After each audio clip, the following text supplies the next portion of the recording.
El aire olía a gasolina. Me apoyé contra el coche, otra arcada sacudiendo mi cuerpo. «Date prisa, Mireia», dijo Álvaro, mi marido, sin mirarme. «Llegamos tarde». «No puedo controlarlo», dije jadeando. Mi suegra, Carmen, giró desde el asiento del copiloto. «Todas pasamos por esto. No exageres. Solo necesito un minuto». «No tenemos un minuto», espetó Álvaro. «Si no aguantas, quédate». El motor arrancó. El coche empezó a moverse. «¡Para!», grité. Carmen bajó la ventanilla unos centímetros. «Vuelve por tus medios». «Toma». Empujó mi maleta. Cayó al asfalto. Lanzó mi bolso sobre ella. «Vuelve a Barcelona. Esta noche hay cena. No llegues tarde».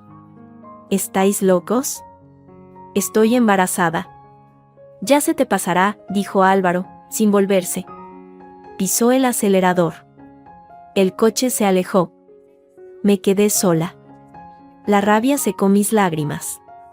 Respiré hondo. Recogí mi bolso y mi maleta. Entré en la gasolinera. Pedí un vaso de agua. Saqué el móvil. Ni llamadas. Ni mensajes. Abrí una aplicación. Puse destino, Barcelona, Gracia. Nuestra dirección. El viaje fue silencioso. El conductor no hizo preguntas. Yo miraba por la ventana. Pensaba en nuestro ático. Nuestro nido.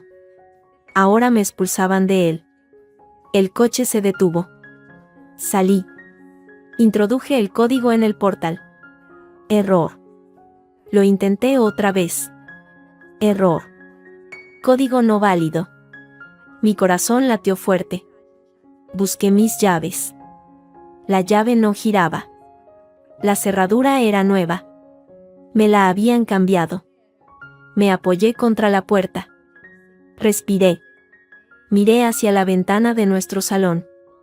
Las persianas bajadas. El felpudo de «Hola» había desaparecido. «Mireia, ¿eres tú?». Era Pedro, mi vecino del segundo. Asomaba por su ventana. «Pedro, hola». ¿Problemas?». Bajo. Un minuto después, Pedro salió. Me miró, luego miró la maleta, luego la cerradura. «La han cambiado», dije. Él asintió, sin preguntar. «No puedes quedarte en la calle. Sube. Toma algo». Asentí. No tenía fuerzas. Su piso era acogedor.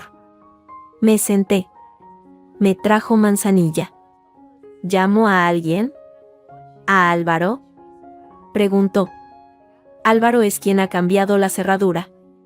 Pedro guardó silencio. Luego asintió de nuevo. «Quédate aquí el tiempo que necesites». Mi móvil vibró. «Álvaro». Lo cogí. «Sí», dije, con voz fría. «Mireia, ¿dónde estás?». Sonaba irritado. «Los primos llegan en 1 hora». «¿Dónde está la olla para el guiso?». «Y tienes que comprar gambas». Hubo un silencio. Respiré hondo. Miré a Pedro. Hablé. Una frase. Clara. Lenta. «Cocínalo tú, Álvaro. Y quédate con la olla. Y con la casa. Y con tu madre». Colgué. Apagué el teléfono. Pedro no dijo nada. Solo alzó una ceja. Supe que nada volvería a ser igual. La puerta estaba cerrada. Y yo no la abriría jamás. La mañana siguiente desperté en la habitación de invitados de Pedro. La luz entraba suave por la persiana. Por un segundo, todo estaba en calma. Luego, el recuerdo llegó como un puñetazo, la carretera, el coche alejándose, la cerradura nueva. Y su llamada. «Cocínalo tú, Álvaro». Me senté en la cama. La rabia de anoche se había solidificado. Ya no era fuego. Era algo frío, duro y afilado. Un propósito. Pedro ya estaba en la cocina. Olía a café tostado. Buenos días, dijo, sirviéndome una taza sin preguntar. ¿Cómo estás? Despierta, respondí. Y era verdad. Como si hubiera dormido durante años. Pedro, necesito un favor. Necesito un teléfono. Uno que no puedan relacionar conmigo. Él miró su propio móvil sobre la encimera. Luego me miró a mí. Asintió. Tengo un viejo prepago. No está registrado a mi nombre. Fue al cajón y sacó un móvil sencillo. La tarjeta tiene saldo. Gracias. De verdad. No hay de qué. ¿Desayunas algo? No tengo hambre. Sonrió, un gesto triste. Tienes que comer. Por dos. Tenía razón. No era solo por mí. Tomé una tostada. Mientras masticaba, el plan tomaba forma en mi cabeza. Llamaría a Julio. Julio era de mi promoción en la universidad. Ahora era detective privado. Un tipo discreto y bueno en lo suyo. No nos veíamos desde hacía años, pero siempre hubo respeto. Usé el móvil de Pedro para buscar su número en mis redes. Lo encontré. Julio Mendoza. Investigaciones discretas. Marcé con el prepago. Sonó 2 veces. Dígame, dijo su voz, profesional. Julio. Soy Mireya. Mireya Valero. Un silencio breve. Mireya. Dios, ¿cuánto tiempo? ¿Cómo estás? Necesito tu ayuda, Julio. La necesito ya. Y tiene que ser absolutamente confidencial. Su tono cambió al instante. Se volvió serio, concentrado. Habla. Mi marido, Álvaro Rovira. Necesito saberlo todo. ¿Dónde va? ¿Con quién está? ¿En qué gasta el dinero? Todo. Otro silencio. Más largo. ¿Es para lo que estoy pensando, Mireya? Sí. Es para un divorcio. Pero necesito munición. Buena. Entendido. Se oyó el sonido de un teclado. Mándame toda la información que tengas de él, trabajo, matrícula del coche, lugares habituales. Yo me pongo en marcha. Mis honorarios. No te preocupes por eso. Los pagaré. Quedamos hoy. Lugar discreto. Te mando un mensaje con la dirección. Colgué. El primer paso estaba dado. La primera grieta en el muro de su perfecta vida. Pedro me observaba desde la puerta de la cocina. ¿Todo bien?, preguntó. Empieza a estarlo. El sonido del timbre de la puerta de Pedro nos sobresaltó a los dos. No eran ni las 10 de la mañana. Pedro frunció el ceño y fue a mirar por la mirilla. Su expresión se endureció. «Es tu suegra», dijo en voz baja. «Carmen». «Ya». No había perdido tiempo. «Abre», dije, levantándome. El móvil prepago tenía una función de grabadora. Lo activé silenciosamente y lo dejé sobre la mesa, cerca. Pedro abrió la puerta. Carmen irrumpió como un temporal. Iba impecable, como siempre. Un traje pantalón caro, el pelo perfecto. Pero sus ojos echaban chispas. ¿Dónde está esa desagradecida?, vociferó, sin saludar siquiera. «Buenos días, Carmen», dije, apareciendo en el marco de la cocina. Me apoyé en la jamba, cruzando los brazos. Me sentía extrañamente calmada. «Ah, ahí estás. Vergüenza debería darte. Dejar a tu marido plantado anoche, con la familia esperando. Nos hiciste quedar como unos salvajes». «¿Plantado?», pregunté, con voz tranquila. «Me dejasteis tirada en una gasolinera, Carmen». «Yo no dejé a nadie. Me echaron». «Tonterías. Estabas mareada, ya se te pasó. Podías haber cogido un taxi. En lugar de eso, vienes a llorarle a este vecino», dijo, señalando a Pedro con desprecio. «¿Qué está pasando aquí? ¿Esto es un nido de amoríos? ¿Por eso no quieres volver a casa?». Pedro dio un paso al frente, pero le hice una seña casi imperceptible para que se calmara. Quería oírla. Quería que siguiera. Álvaro está destrozado, continuó ella, bajando un poco el tono, adoptando una falsa pena. Y nosotros, preocupadísimos.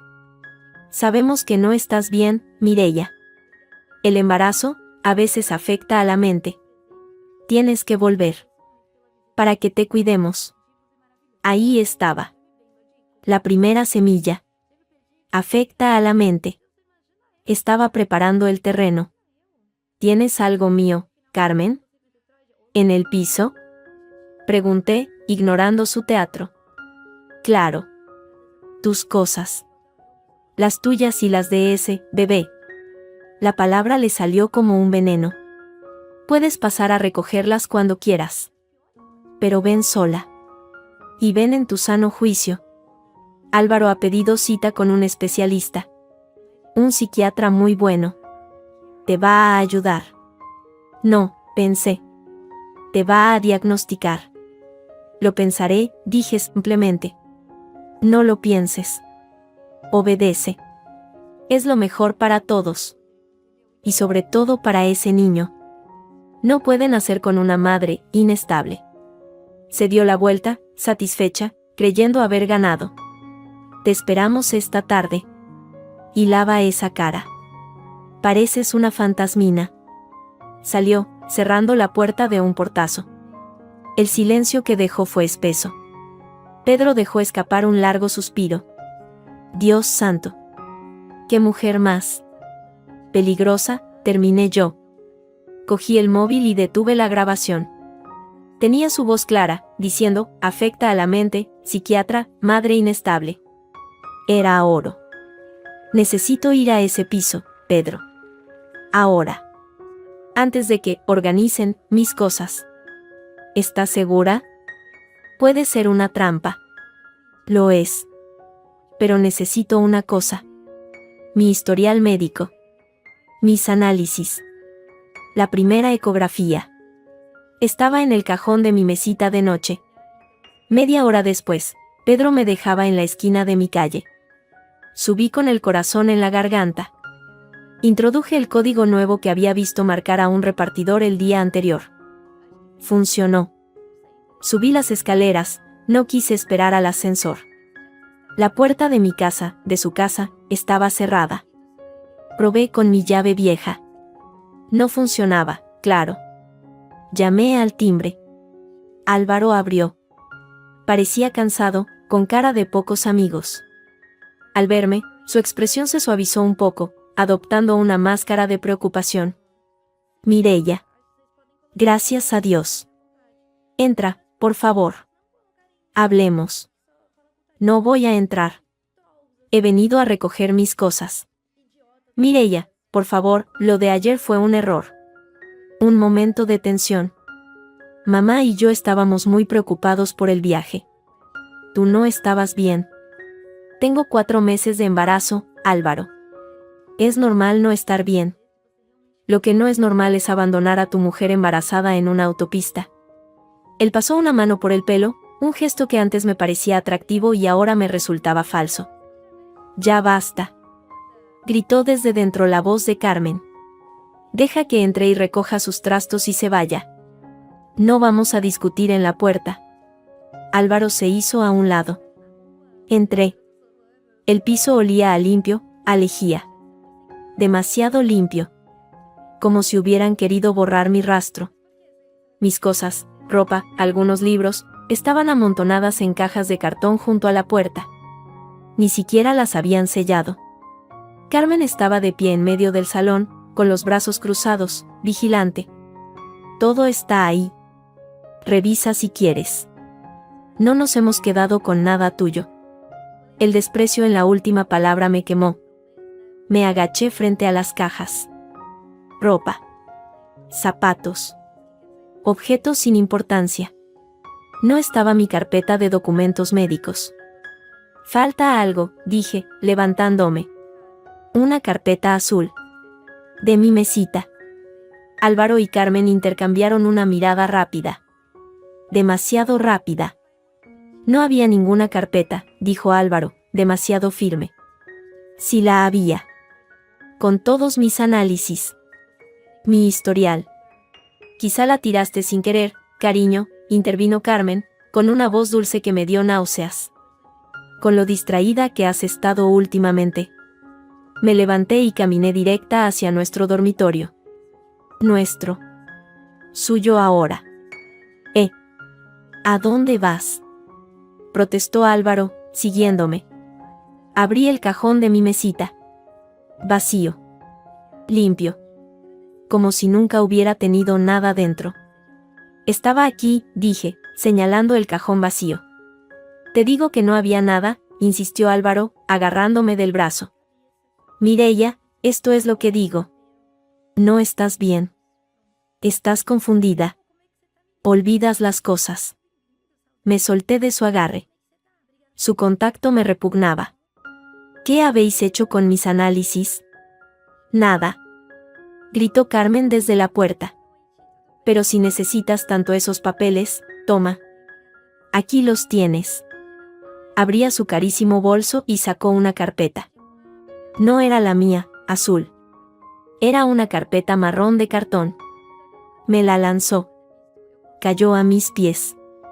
Me agaché, con un presentimiento helándome la sangre. La abrí. Dentro, había unos informes. Los miré. No eran análisis de sangre ni ecografías. Era un informe psiquiátrico. Con mi nombre. De una clínica privada que no conocía. Fechado hacía 2 semanas. Diagnosticaba, en términos técnicos y brutales, un trastorno límite de la personalidad con episodios psicóticos agravados por la gestación. Recomendaba seguimiento urgente y reposo absoluto, preferiblemente en un entorno controlado. Al final, una firma ilegible y un sello. Levanté la vista. Los vi a los dos mirándome. Álvaro con una falsa pena. Carmen con una sonrisa triunfal, apenas disimulada. ¿Ves? Dijo Álvaro, con voz suave, venenosa. Por eso estábamos preocupados, cielo. Por eso queremos ayudarte. Esto explica todo. Tus nervios, tus cambios de humor, lo de ayer en la carretera. No estás bien, Mireia. Déjate ayudar. Agarraba la carpeta con tanta fuerza que el cartón crujió. No era solo abandono. Era una trampa. Una trampa profunda y bien planeada. Querían encerrarme. Querían quitarme mi credibilidad, mi libertad y probablemente, a mi hijo. El frío dentro de mí se volvió absoluto. 0 grados. 0 dudas. Entiendo, dije, y mi voz sonó plana, lejana, incluso para mí. Tienes razón. No me encuentro bien. Cerré la carpeta marrón. La sostuve contra mi pecho, como si me aferrara a ella.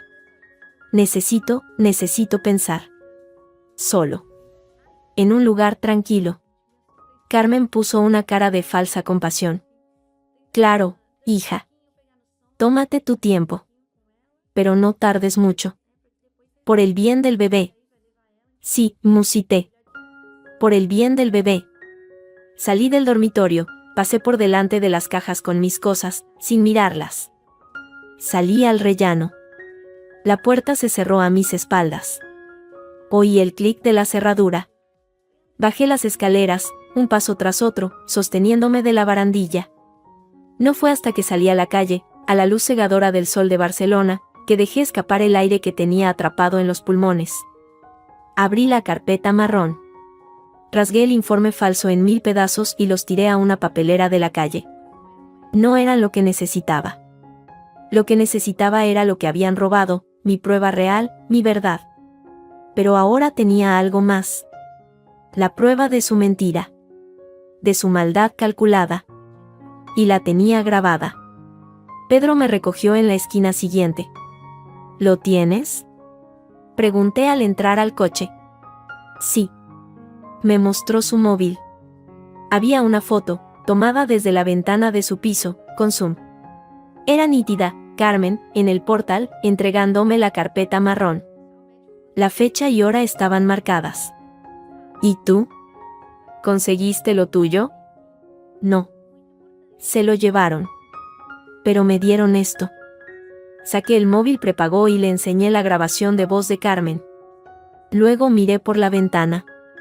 Esto ya no es un divorcio, Pedro. Esto es una guerra. Sonrió, un gesto sin alegría. Entonces, asegurémonos de que tengas las mejores armas. ¿Tu detective? Quedo con él esta tarde. En un sitio discreto. Bien. Y después, necesitas un abogado. No uno cualquiera. Una pitón. Conozco a alguien. Mientras conducía de vuelta a su casa, miré los trozos del falso informe psiquiátrico en la papelera, que se perdían de vista. Ellos pensaban que me habían etiquetado. Que me habían desarmado. Se equivocaban. Solo me habían dado la razón para luchar. Y yo no pensaba perder. Julio, mi antiguo compañero de universidad, me esperaba en una cafetería discreta del barrio de Sanz. Llevaba gafas de pasta y una chaqueta de sport. Parecía un oficinista más. Me saludó con un gesto de cabeza. No nos abrazamos. Mireia. Siento mucho, todo esto. No hay tiempo para eso, Julio. ¿Qué tienes? Él sacó un sobre marrón, discreto, y lo deslizó sobre la mesa. Lo abrí. Dentro había fotografías. No eran imágenes borrosas tomadas desde lejos. Eran nítidas, claras, brutales. Álvaro saliendo de un hotel céntrico. No solo. Llevaba del brazo a una mujer joven, rubia, de sonrisa fácil. Clara, su secretaria.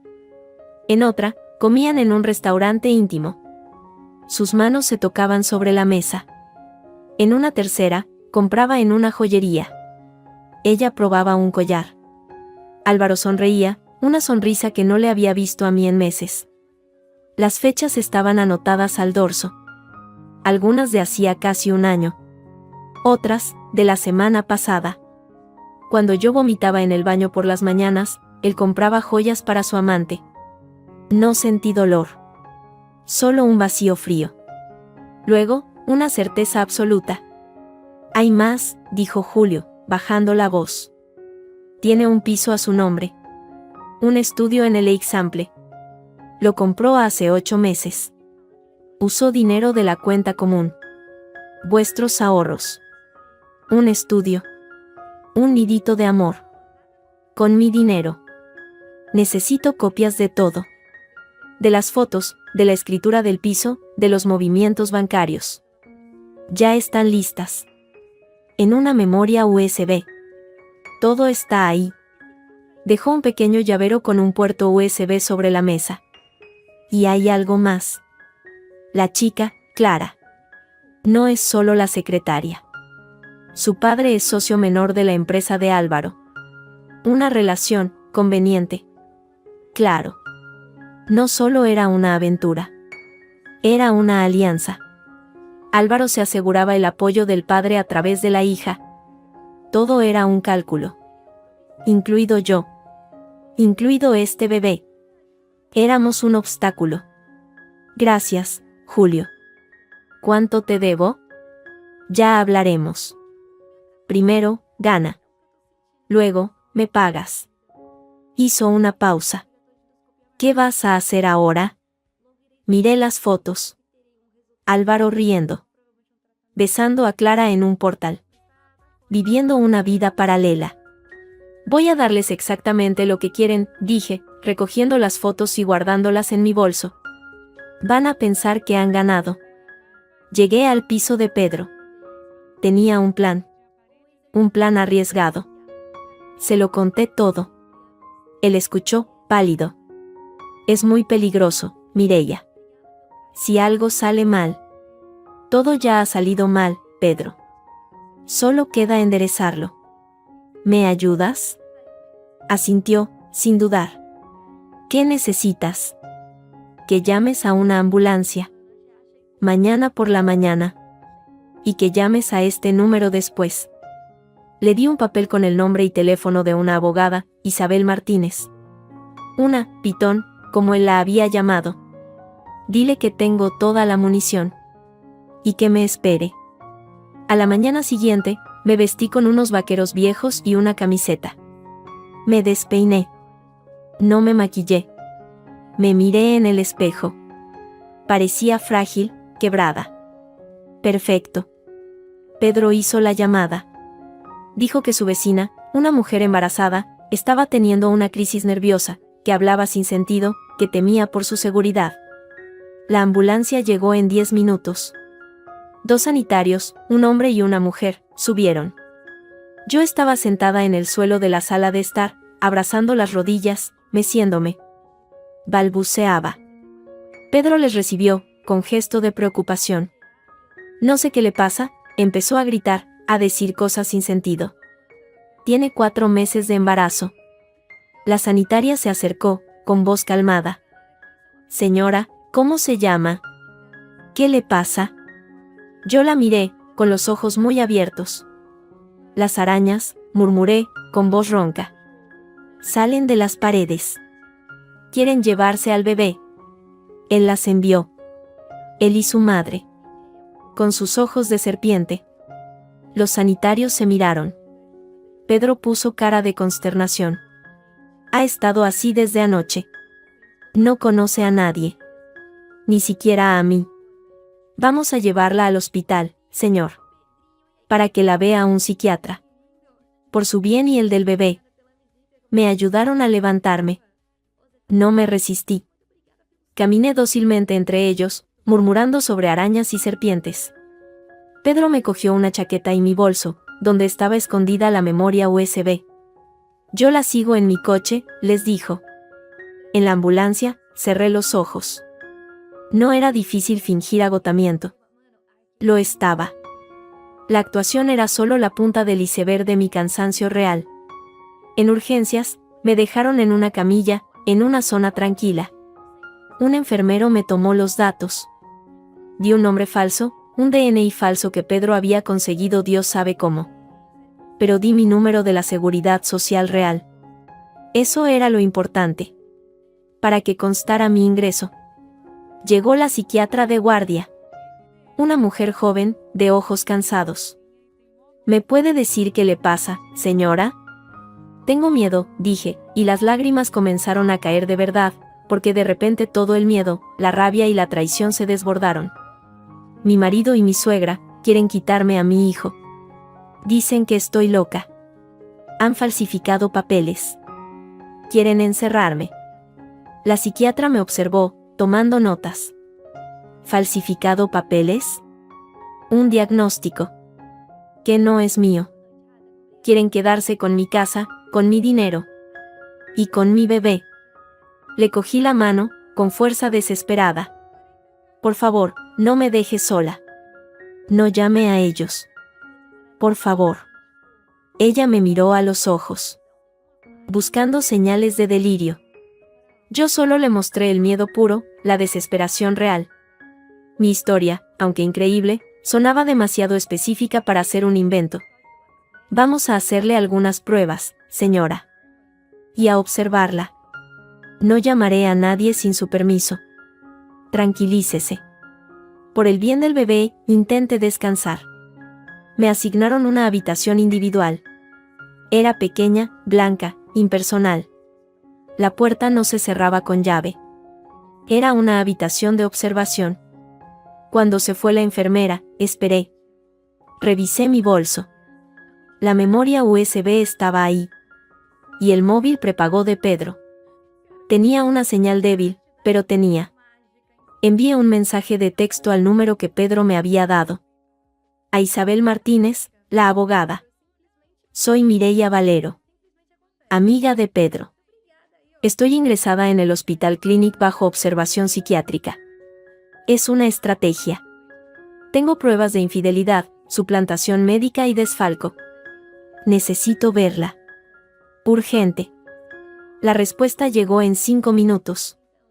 Mañana a las 11. Visita de abogada. Aguante. Aguantar.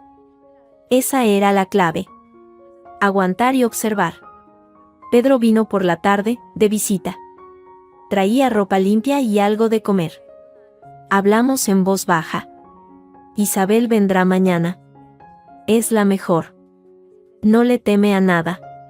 Hizo una pausa. ¿Ha pasado algo, Mireia? ¿Qué? Después de que te llevara la ambulancia, volví a tu calle. Para vigilar. Había una furgoneta de mudanzas frente a tu portal. Su voz era grave. Tu suegra, Carmen, la dirigía. Sacaban muebles. Tus muebles. El sofá, la mesa del comedor, las lámparas, todo.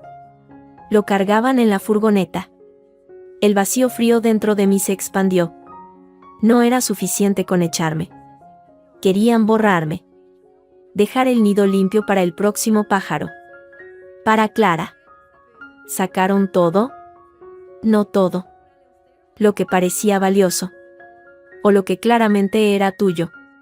Vi a unos hombres sacando cuadros, la alfombra del salón, incluso tu piano, Mireia. El piano. Un pequeño vertical que me había comprado con mi primer sueldo.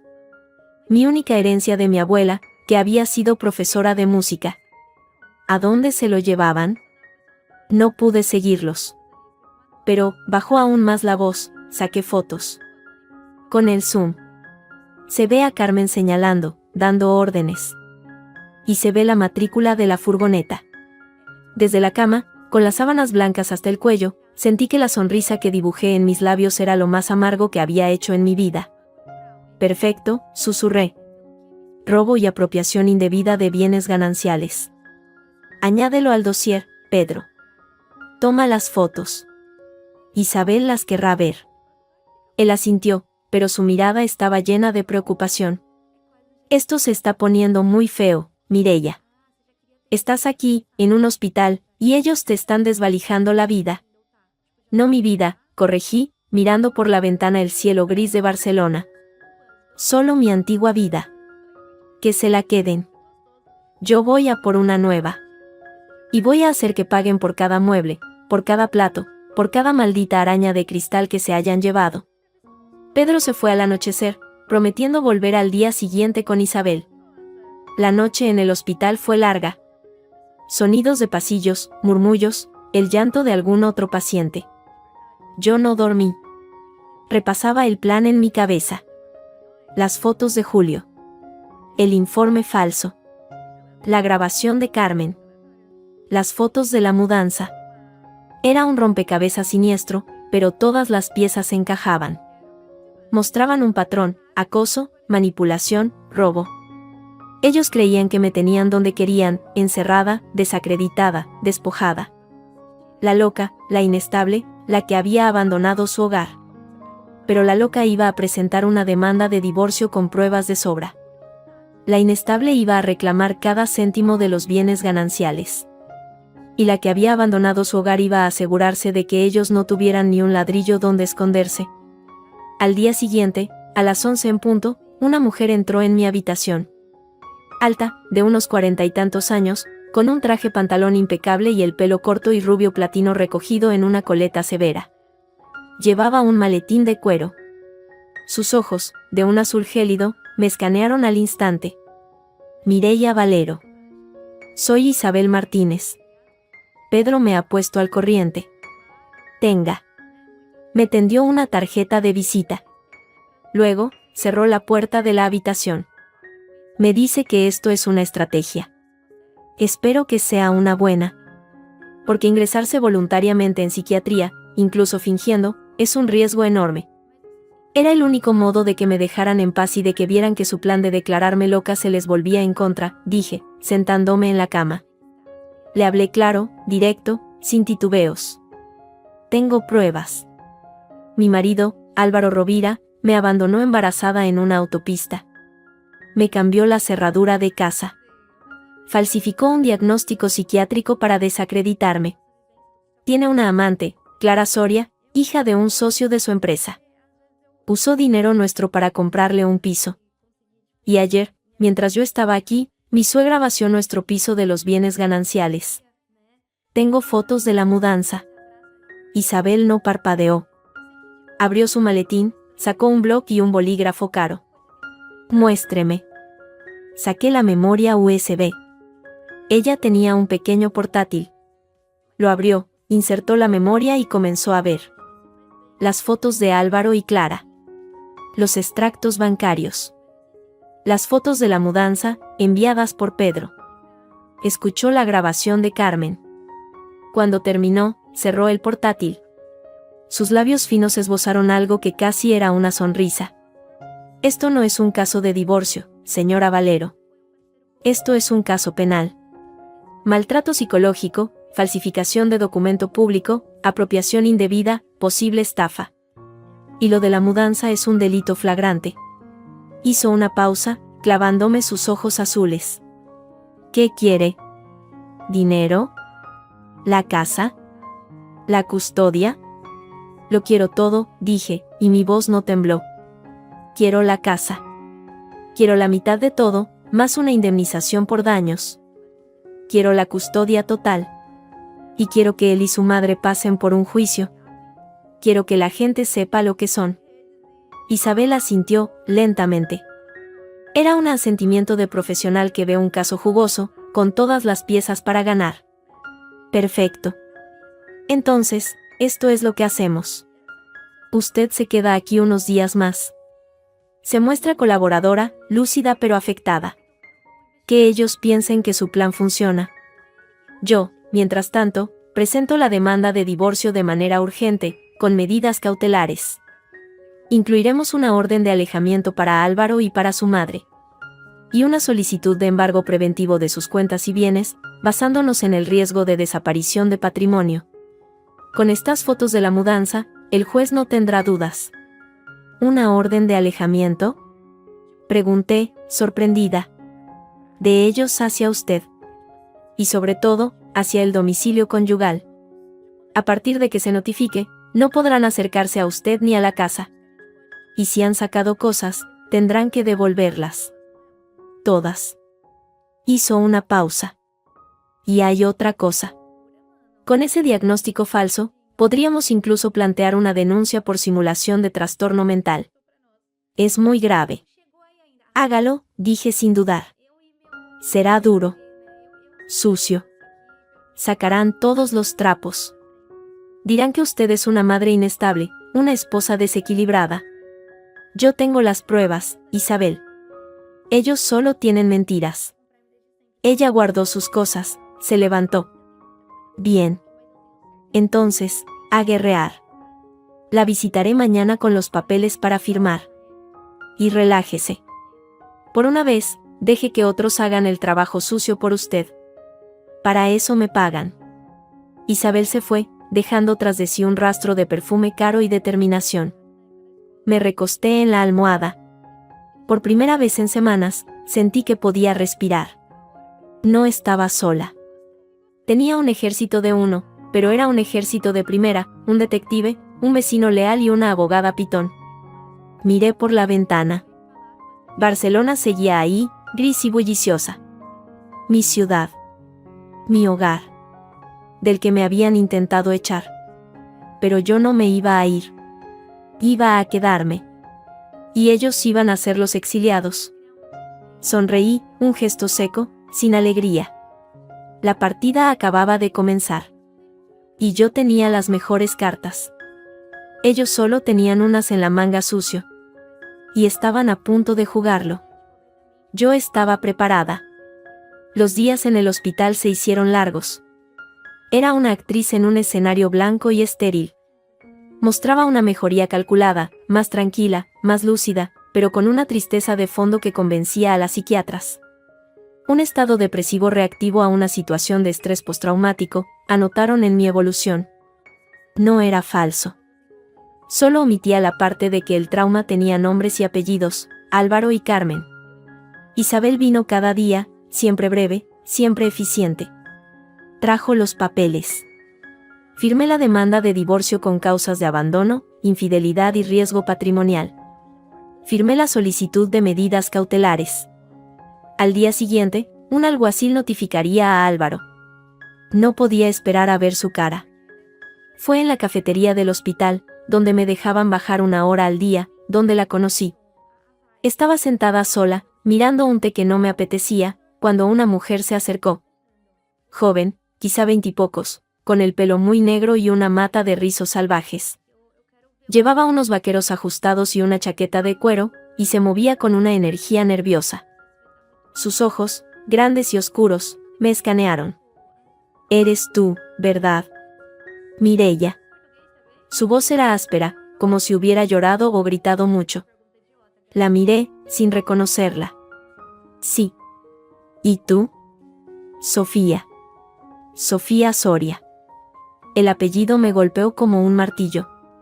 Soria. El mismo de Clara, la amante. La hermana. Instintivamente, me puse en guardia. ¿Qué quería? ¿Amenazarme? ¿Grabarme?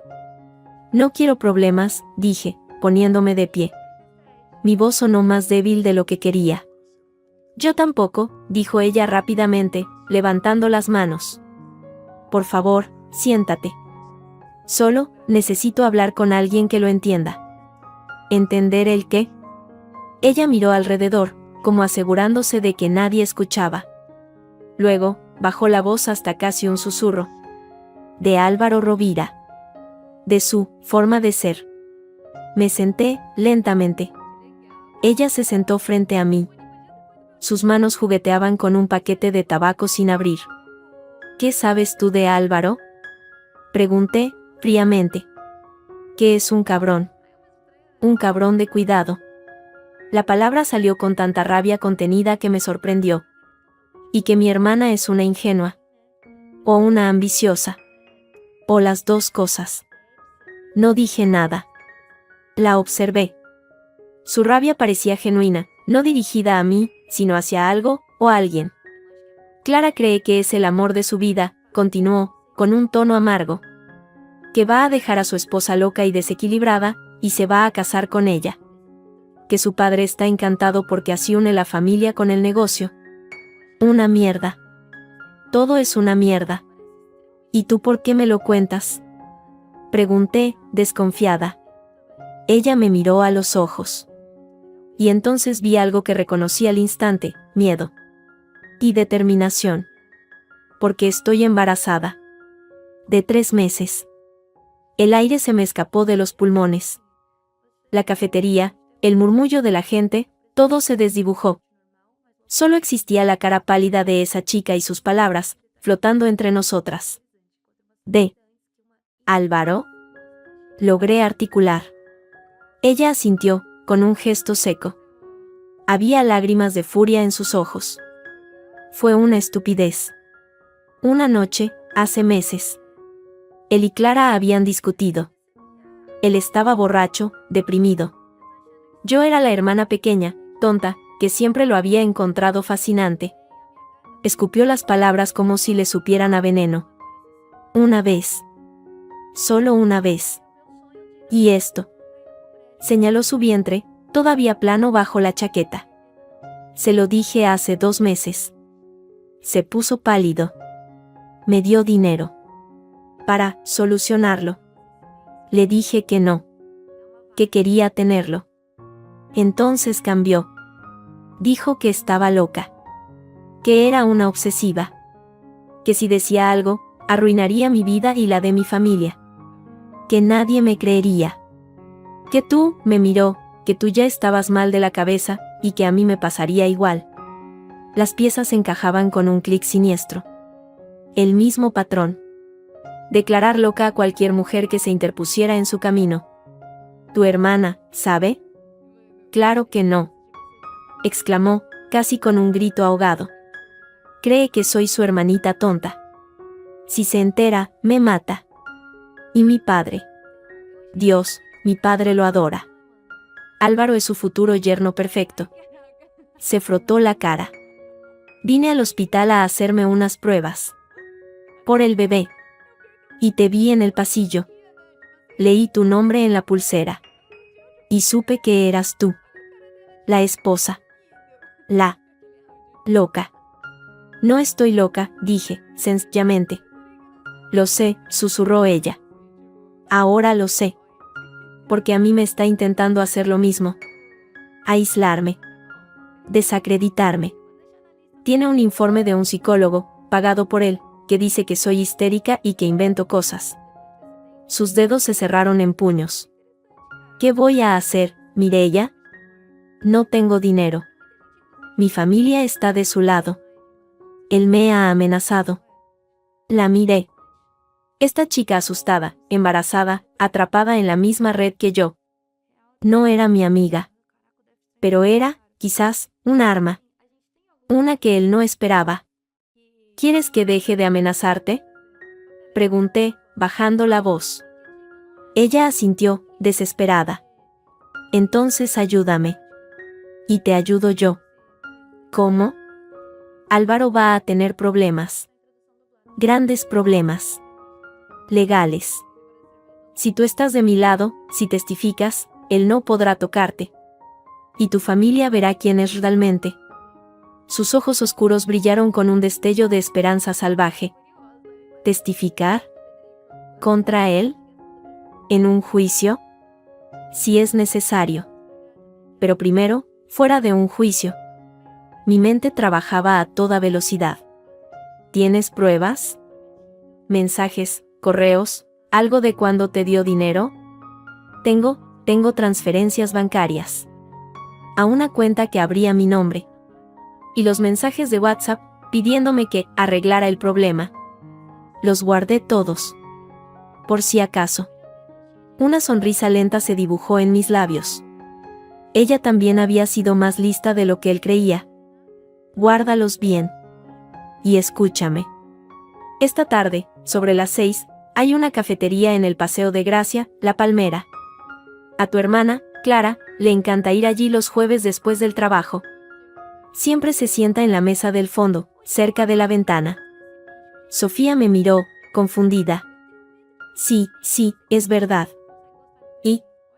Y tu suegra, mi ex-suegra, Carmen, hace la compra los jueves en la tienda gourmet de al lado. Siempre entra a las 6:15, más o menos, a por su queso caro. La comprensión empezó a iluminar su rostro. ¿Quieres que se encuentren? Quiero que tú lleves a Clara a esa cafetería hoy. Que hables con ella. Dile que estás preocupada por mí. Que me has visto en el hospital, que soy una pobre mujer desquiciada, que digo cosas terribles de Álvaro. Que estás asustada por ella. Cualquier cosa. Pero asegúrate de que estáis en esa mesa, a las 6:30. ¿Y Carmen? Carmen pasará. Y verá a Clara. Y a ti. Y se acercará. Porque Carmen no puede resistir una oportunidad de mandar, de controlar. Y entonces, tú solo tienes que hacer una pregunta. Una sola. ¿Qué pregunta? Preguntó Sofía, conteniendo la respiración. Tienes que mirar a Carmen, con toda la inocencia que puedas fingir, y decirle, señora Carmen, ¿es verdad que Álvaro le ha comprado un piso a mi hermana? Porque yo le he visto los papeles, y me parece raro que use el dinero de su mujer para eso. Sofía palideció. Dios mío, ella se pondrá hecha una fiera. Exactamente. Y Clara se pondrá a la defensiva. Y tú te apartas. Y dejas que los leones se coman entre ellos. Y grabas todo con el móvil. Desde lejos, pero que se oiga. Es muy arriesgado. Más arriesgado es que Álvaro te arruine la vida antes de que nazca tu hijo, dije, y mi voz sonó implacable. Tú eliges, Sofía. Seguir siendo su víctima. O clavarle el cuchillo en el único sitio que le duele, su orgullo. Ella se quedó callada un largo minuto. Respiraba hondo. Luego, asintió. Una vez, decidida. Lo haré. ¿Y tú? ¿Qué harás tú? Yo tengo mi propia batalla. Pero si haces esto, tu guerra estará medio ganada. Te prometo que, cuando esto estalle, Isabel Martínez, mi abogada, te protegerá. Ella se comerá a Álvaro y a tu padre en el desayuno. Sofía esbozó una sonrisa temblorosa. Está bien. Hoy, a las 6:30, en La Palmera. Se levantó y se fue, caminando rápido, sus rizos negros ondeando como una bandera de rebelión. Esa tarde, Isabel vino a verme con noticias. Su expresión era de satisfacción contenida, la de un gato que acaba de atrapar un pájaro gordo. Tengo algo, dijo, sacando su portátil. Los movimientos bancarios de las cuentas comunes. Álvaro no solo usó vuestros ahorros para el piso de la amante. Ha estado transfiriendo dinero, poco a poco, a una cuenta en Andorra. Durante los últimos 8 meses. Casi 100.000 euros. 100.000 euros. Nuestros ahorros. El dinero para la habitación del bebé, para una posible baja maternal más larga, para el futuro. ¿Se puede rastrear? ¿Es su cuenta? A nombre de una sociedad pantalla. Pero la firma autorizada es de él. Y la transferencia se hizo desde vuestra cuenta conjunta. Es apropiación indebida pura y dura. Con esto, no solo le pides la mitad de lo que queda.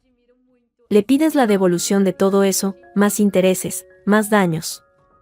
Y el juez podría hasta congelarle todos sus activos. Cerró el portátil.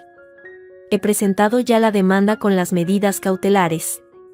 El alguacil notificará a Álvaro mañana a primera hora en su oficina. Para que se entere todo el mundo.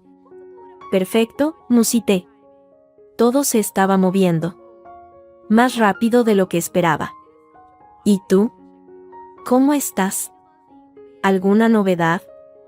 Preguntó Isabel, observándome con sus ojos de halcón. Una pequeña, dije. Esta tarde, sobre las 6:30, en el Café La Palmera de Paseo de Gracia, podría haber un pequeño espectáculo. Una discusión entre Carmen Rovira y Clara Soria. Con suerte, con testigos y grabación. Isabel alzó una ceja, impresionada. ¿Cómo has conseguido eso? Tuve un poco de ayuda. De una aliada inesperada. No di más detalles. Aún no. Si sale bien, tendremos una prueba más de la doble vida de Álvaro y del carácter violento de su madre. Para la orden de alejamiento. Eres más fría de lo que pareces, Mireia. Me gusta, dijo Isabel, y esta vez su sonrisa fue real. Te llamaré esta noche, pase lo que pase en ese café. Isabel se fue. Yo me quedé en mi habitación, mirando el reloj. Las horas pasaban lentas. A las 6:20, no pude quedarme quieta. Llamé a Pedro. ¿Puedes hacer algo por mí? Pregunté. Lo que sea.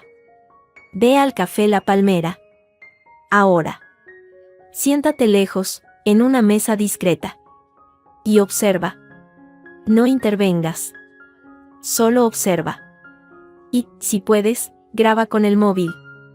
¿Qué pasa allí? Una reunión familiar. Muy animada. Pedro no preguntó más. Media hora más tarde, mi móvil prepago vibró. Era un mensaje de Sofía. Corto. Estamos dentro. Ella está aquí. Carmen acaba de pasar por la ventana. Nos ha visto. Viene hacia aquí. Reza por mí. No recé. Solo espere. Con el corazón latiéndome en el pecho como un pájaro enjaulado.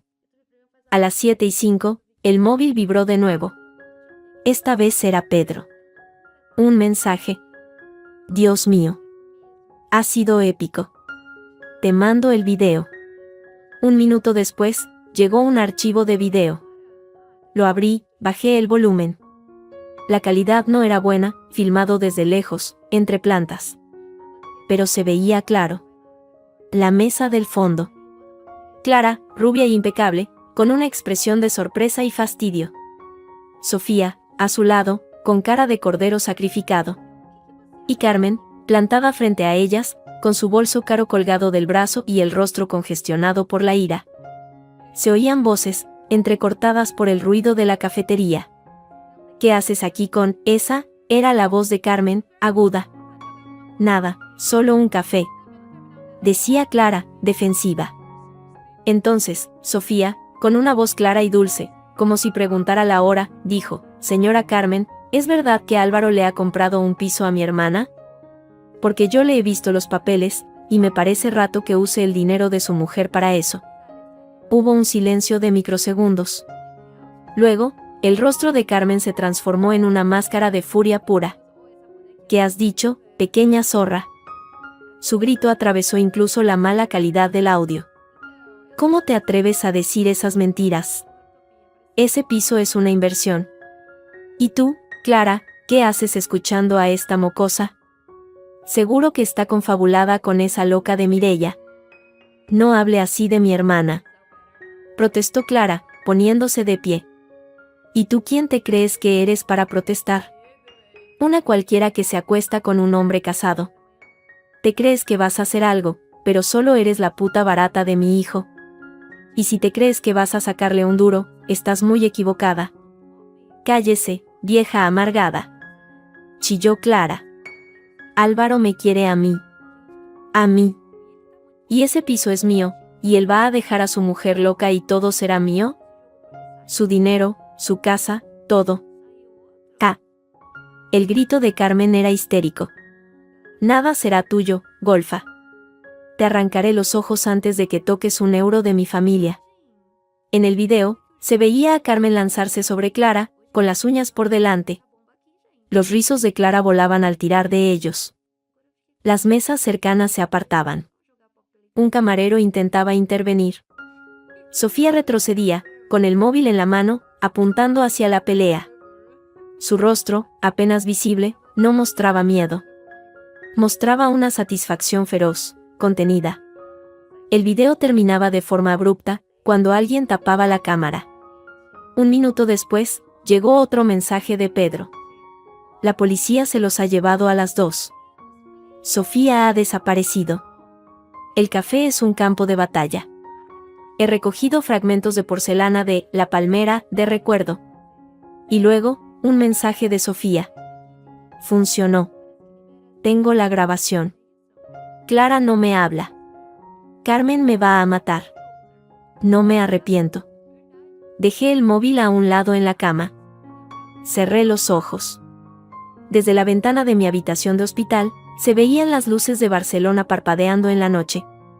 En algún lugar de la ciudad, mi suegra y la amante de mi marido estaban en una comisaría, acusándose mutuamente de agresión.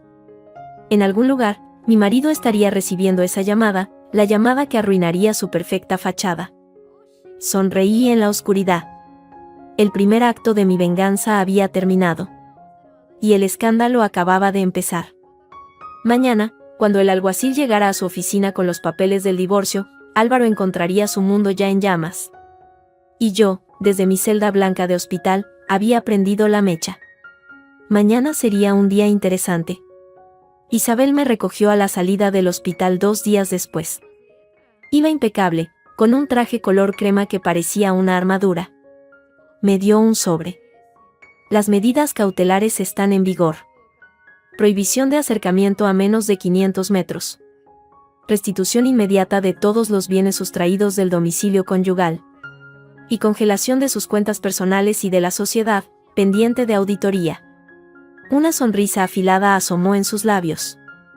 La notificación en su oficina fue espectacular. Según mi fuente, rompió un teléfono y le gritó al alguacil. Toda la planta lo oyó. Me acomodé en el asiento de su coche, un Audi silencioso. Sentí una satisfacción fría y lejana. ¿Y lo del café? ¿La policía? Ambas fueron liberadas con cargos menores por alteración del orden público. Pero la grabación de tu amiga Sofía es oro puro. Muestra a Carmen iniciando la agresión física y a Clara reconociendo la relación y el piso. Es admisible como prueba. Y el escándalo ya corre como la pólvora. Los padres de Clara están furiosos. La sociedad de tu marido y el padre de Clara está al borde de la ruptura. Perfecto, murmuré, mirando por la ventana. Barcelona pasaba, indiferente. ¿Y mi piso? Sigue con la cerradura cambiada, pero bajo embargo judicial. Ni él ni su madre pueden entrar, y un cerrajero contratado por el juzgado cambiará la cerradura mañana y te dará las llaves. Los muebles están en un trastero. Tendrán que devolverlos, pero llevará tiempo. No vas a poder volver allí aún. No quería volver. Ese lugar ya solo era un escenario de traiciones. Tengo dónde estar, dije. Isabel me miró de reojo mientras conducía. El vecino. Pedro. Es un amigo. Nada más. De momento, dijo ella, y no era una pregunta. Es útil. Mantente cerca. Pero no te confíes. Esto se va a poner muy feo. Álvaro ha perdido la cara, dinero y probablemente a su amante. Un hombre así, acorralado, es peligroso. Lo sé. Me dejó en la puerta del edificio de Pedro. Me esperaba con una bolsa de la compra. Al verme, esbozó una sonrisa tranquila. Bienvenida a casa. A esta casa, quiero decir. Su piso olía a comida recién hecha. Había preparado un cuarto para mí, no el de invitados, sino uno más grande con escritorio. Había comprado algunas cosas, ropa cómoda, productos de aseo, un par de libros. No podía dejar que vivieras de una maleta, dijo, casi disculpándose. Pedro, no te merezco. Claro que sí. A mí nadie me compra paella casera. Tú sí. Es una inversión. Su tono era ligero, pero su mirada era seria. Isabel me ha contado lo de las cuentas de Andorra. Es un animal. Y está herido. Y va a atacar. Por eso no debes estar sola. Yo trabajo desde casa. Estaré aquí. No discutí. La verdad es que su presencia era un alivio. Un ancla en medio del caos. Al día siguiente, seguí el consejo de Isabel. Me senté ante el ordenador portátil que Pedro me prestó y abrí una cuenta nueva en una red social. Sin mi nombre real. Sin mi foto. Un perfil anónimo, llamado Mujer Invisible. Y escribí. Escribí todo. Desde el principio. El abandono en la gasolinera. La cerradura cambiada. El diagnóstico falso. Las fotos de la infidelidad, sin rostros identificables, pero claras. Los movimientos de dinero a Andorra. Incluso, de forma anónima, mencioné la trifulca en un café de lujo entre la suegra y la amante. No puse nombres completos. Pero puse suficientes detalles: ejecutivo de Barcelona, sociedad familiar, clínica privada de renombre. La gente que conociera a Álvaro, a Carmen, a Clara, lo reconocería al instante. El post era largo, detallado, desgarrador. Y totalmente veraz. Lo publiqué.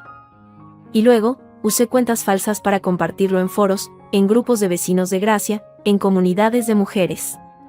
No lo hice desde mi IP. Pedro me ayudó con eso, con una cara de concentración técnica que casi me hizo reír. El efecto fue lento, pero imparable. A las pocas horas, los comentarios empezaron a llegar. De apoyo, de indignación. ¿Es el tal AR de la empresa de importaciones? Vaya hija de puta la suegra. Ánimo, mujer invisible, tú puedes. Luego, los mensajes privados. Mujeres contándome historias similares. Alguien que decía trabajar en la clínica donde falsificaron mi diagnóstico, expresando su horror. El rumor se extendía como una mancha de aceite. Por la tarde, sonó el teléfono fijo de Pedro. Lo cogió. Era el portero. Señor Gómez, hay un señor aquí, un tal Álvaro Rovira. Dice que es el marido de su invitada. Está muy alterado. Dice que debe subir. Pedro me miró. Yo asentí, calmada. Había esperado esta visita. Lo había provocado. Déjele subir, dijo Pedro al portero. Luego, a mí, en voz baja. ¿Estás segura? Totalmente. Pon el móvil a grabar. En algún sitio donde no lo vea. Colocó su móvil sobre una estantería alta, entre unos libros, con la cámara apuntando hacia la puerta de entrada. Luego, se puso detrás de mí, como un guardaespaldas silencioso. Los golpes en la puerta fueron secos, violentos. Pedro abrió. Álvaro estaba al otro lado. Parecía haber envejecido 10 años. Tenía la corbata deshecha, el pelo revuelto, los ojos inyectados en sangre. Olía a sudor y a desesperación. ¿Dónde está?, gruñó, intentando entrar. Pedro se interpuso, firme pero tranquilo. Solo puede pasar si se calma, señor Rovira. Aquí no queremos problemas. Problemas. Rugió Álvaro, empujando a Pedro para entrar. ¿Y qué coño es esto?, señaló hacia mí, sentada en el sofá. Su mirada era un puñal. ¿Publicar nuestras intimidades en internet? ¿Difamarme? ¿Arruinar mi vida? Eso no son problemas, puta loca. Me levanté lentamente. Llevaba unos leggings y un jersey amplio de Pedro. Me sentía vulnerable, pero no lo mostré. Yo no he publicado nombres, Álvaro. Solo he contado la verdad. Si la gente te reconoce, el problema es tuyo. Por vivir una mentira. Una mentira. Escupió, dando un paso hacia mí. Pedro se movió, poniéndose a mi lado. Tú estás loca. Mira lo que haces. Has envenenado a mi madre contra mí, has hecho que Clara me deje, has congelado mis cuentas. Mi propio padre me ha llamado para retirarse de la sociedad. Ahí estaba. El daño real. El económico. El único que le importaba de verdad. Tu padre es un hombre inteligente. No quiere asociados estafadores, dije, con voz serena. Cada palabra era un clavo en su ataúd. ¿Estafador? Su risa fue un chillido desagradable. Ese dinero era mío. Mío. Yo lo gané. Era nuestro. Y lo usaste para ponerle un piso a tu amante. Eso se llama apropiación indebida. Tu propio abogado te lo debe haber dicho. No tienes pruebas de nada, bufó, pero su seguridad era fingida. La tenía, y él lo sabía. Las tengo. Y el juez también. Y toda Barcelona las tendrá pronto, si sigues comportándote así. Deberías irte, Álvaro. Tienes una orden de alejamiento. Estás a menos de 500 metros de mí. Me importa una mierda la orden. Gritó, y de repente su furia se quebró. Su rostro se contrajo en algo parecido al llanto, pero sin lágrimas. Era pura rabia impotente. ¿Qué quieres, Mireia? ¿Dinero? ¿La casa? Tómalo. Pero para el puto post. Bórralo. Diles que es mentira. No es mentira. ¿Y qué? Rugó, y de repente se lanzó hacia mí. Pedro lo agarró del brazo, pero Álvaro era más fuerte, más desesperado. Me sujetó de los hombros, sacudiéndome. ¿Te vas a callar? ¿Te vas a callar o te juro que? ¿Qué, Álvaro? Pregunté, sin inmutarme, mirándolo fijamente a los ojos. ¿Qué vas a hacer? ¿Golpearme? ¿Cómo hiciste con Clara en el café? ¿O vas a falsificar otro informe? ¿O vas a abandonarme en otra carretera? Tus trucos se me han acabado. Su respiración era un fuelle. Podía sentir el olor a café rancio y miedo en su aliento. Tienes un hijo mío dentro, susurró, con una voz venenosa. Nunca te librarás de mí. Nunca. Voy a luchar por la custodia. Y voy a demostrar que eres una madre inestable, una mentirosa, una histérica. Te voy a quitar a ese niño. Y vas a terminar sola, en un psiquiátrico, como te mereces. Ahí estaba. La amenaza. La verdadera. La que siempre había estado allí, bajo la superficie. Quitarme a mi hijo. Dejé que el silencio se extendiera un segundo. Un segundo perfecto, para que sus palabras, sus amenazas criminales, quedaran grabadas con total claridad en el móvil oculto. Ya has terminado, Álvaro, dije, con una calma glacial. Sal de aquí. Ahora. O llamo a la policía y añadimos un delito de quebrantamiento de orden de alejamiento y amenazas a tu lista. A ver qué juez da la custodia entonces. Él me soltó como si quemara. Retrocedió, tambaleándose. Me miró con un odio tan puro, tan absoluto, que por un segundo sentí un escalofrío. Pero no era miedo. Era asco. Esto no se queda así, masculló, señalándome con un dedo tembloroso. Esto no se queda así, te lo juro. Se dio la vuelta y salió, golpeando la puerta de salida con tanta fuerza que el marco tembló. El silencio que dejó fue pesado. Pedro fue a la puerta y echó la cadena. Luego fue a la estantería y detuvo la grabación. La reprodujo. Las voces salieron claras, nítidas. Su amenaza de quitarme al niño. Su admisión tácita de todo. Es perfecto, dijo Pedro, con voz tensa. Pero, Mireia, es peligroso. Está al borde. Lo sé. Por eso necesitamos esto. Señalé el móvil. Envíaselo a Isabel. Ahora mismo. Y luego, sube mi post.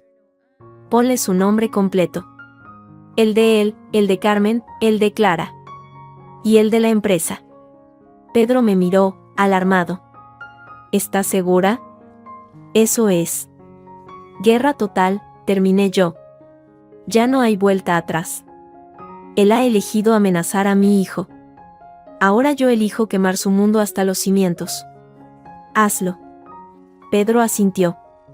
No estaba de acuerdo, pero confiaba en mí. Envió el archivo de audio a Isabel. Luego, con unos clics, editó la publicación de Mujer Invisible. Donde antes ponía AR, ahora ponía Álvaro Rovira. Donde decía la suegra, ponía Carmen Rovira. Y donde decía la amante, secretaria de su empresa, ponía Clara Soria, hija de Federico Soria, socio de Rovira e Hijos S.L. Le dio a publicar. El efecto fue instantáneo. Como poner una cerilla en un río de gasolina. En minutos, los comentarios se multiplicaron. La gente empezó a etiquetar a la empresa. A buscar fotos de Álvaro. A encontrar el perfil de Clara en redes sociales y llenarlo de preguntas. El escándalo dejó de ser un rumor y se convirtió en noticia. Una hora después, Isabel me llamó. Acabo de recibir el audio. Es increíble. Inadmisible. Lo voy a adjuntar a la solicitud de custodia preventiva. Con esto, no se acerca a ti ni en pintura. Hizo una pausa. Y he visto tu publicación. Has prendido la mecha de un polvorín. La prensa ya me está llamando. Algunos medios quieren tu historia. No doy la cara, dije, tajante. No todavía. Pero puedes darles declaraciones. De mi abogada. Con nombres. Con hechos. Con la denuncia presentada. Así se hace, dijo Isabel, y en su voz se percibía una admiración genuina. Álvaro está acorralado. Y un animal acorralado es impredecible, pero también comete errores. Sigue así. Y no te muevas de casa de Pedro. ¿Entendido? Entendido. Colgué. Me asomé a la ventana. La calle estaba tranquila. Pero en algún lugar de la ciudad, el teléfono de Álvaro no pararía de sonar. Sus clientes, sus amigos, sus familiares. Su mundo perfecto de mentiras se estaba desmoronando, ladrillo a ladrillo, ante sus ojos. Pedro me trajo una taza de té. ¿Y ahora qué?, preguntó. Ahora, dije, tomando la taza caliente entre mis manos, esperamos. Y vemos cómo se quema. La sala del juzgado de familia número 5 de Barcelona olía a polvo, madera vieja y ansiedad. Yo me sentaba al lado de Isabel, con un vestido sencillo, azul marino, que me daba un aire de serenidad que no sentía. Frente a mí, en la otra mesa, estaban Álvaro y su abogado, un hombre de pelo plateado y expresión de eterno disgusto. A unos metros detrás, en la primera fila de asientos, Carmen me clavaba la mirada. Un veneno puro. El juez, un hombre cincuentón con gafas y modos cansados, dio inicio a la vista para las medidas provisionales de divorcio y custodia. Señoría, comenzó el abogado de Álvaro, levantándose con una solemnidad que resultaba obscena. Hoy estamos aquí por una triste situación. Un matrimonio que se rompe. Pero sobre todo, por el bien de un niño por nacer. Mi cliente, el señor Rovira, desea lo mejor para su hijo. Por desgracia, la madre, la señora Valero, padece graves trastornos psicológicos que la hacen no solo incapaz de cuidar de sí misma, sino que suponen un peligro real para la seguridad del feto. Isabel no se inmutó. Tomó notas. Presentaremos como prueba, continuó el letrado, el informe pericial del prestigioso psiquiatra Dr. Esteban Ruiz, que diagnostica a la demandante un trastorno límite de la personalidad con episodios disociativos. Asimismo, testificará la madre de mi cliente, doña Carmen Rovira, que ha sido testigo directo de la conducta errática, violenta y delirante de la demandante, incluyendo su negativa a seguir tratamientos y su reciente ingreso hospitalario voluntario en psiquiatría, que demuestra su propio reconocimiento del problema. Carmen asintió con gravedad, componiendo un rostro de sufrida matriarca. El juez miró sus papeles. Proceda. El abogado llamó a declarar a Carmen. Ella subió al estrado, se ajustó la chaqueta y juró decir la verdad.